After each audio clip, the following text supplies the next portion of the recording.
श्री गुरु सत्ताय नमः। व्यक्ति ज़्यादातर देखने में आता है कि दुखी होता है, पर क्या वह स्वयं के कारणों से दुखी होता है? नहीं, वह अक्सर दूसरे की विचारों से दुखी हो जाता है।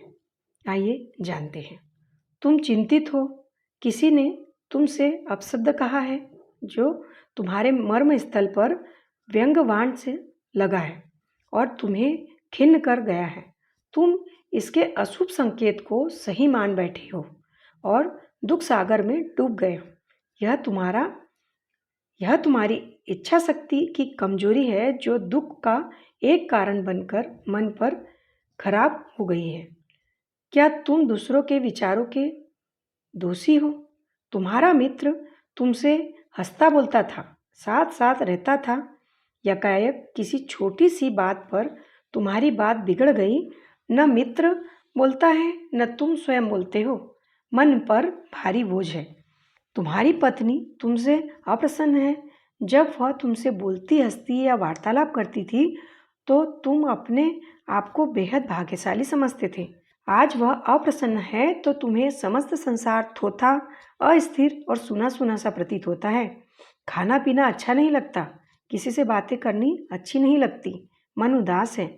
दूसरों के मत या संपत्ति की परवाह मर्यादा से अधिक करने वालों का यही हाल होता है।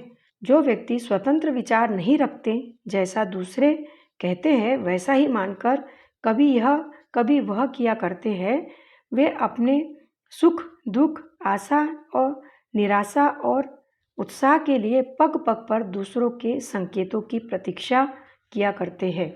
स्वयं स्वतंत्र रूप से उनका कोई मत या दृष्टिकोण नहीं रहता।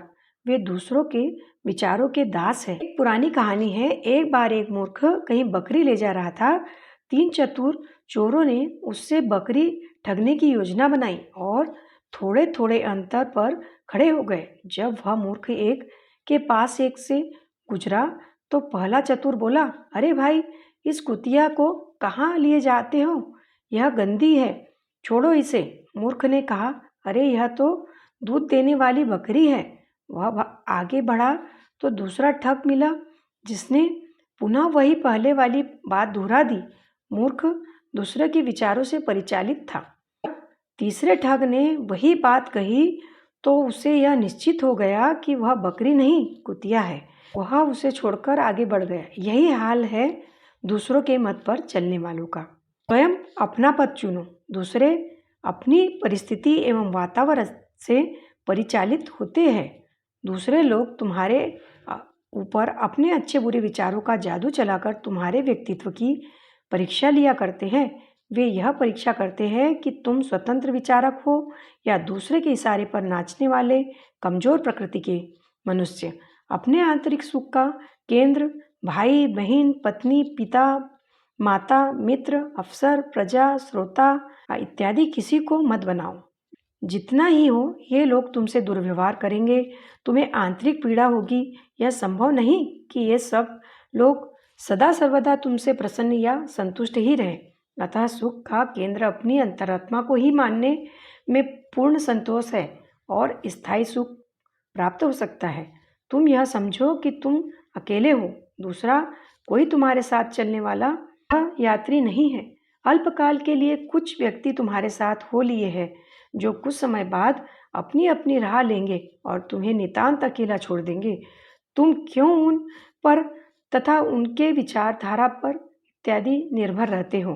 क्यों उनके बुरे कहने अथवा टीका टिप्पणी को सही मानकर स्वीकार करते हो? जो तुम्हारी विवेक बुद्धि और अंतरात्मा अंतः प्रेरणा करती है वही वास्तव में सत्य है, वही तुम्हारे लिए कल्याणकारी है। याद रखो, अपने आप को अकेला चलने वाला व्यक्ति मानकर अपनी धुन में मस्त रहो। उद्देश्यों का पक्ष अपनी ही चाल से चलने वाला दृढ़ चित्त व्यक्ति ही वास्तविक विजयी पुरुष है। शीर्षक समाप्त। पुस्तक का नाम जिंदगी कैसे जिए। लेखक पंडित श्री राम शर्मा आचार्य। धन्यवाद।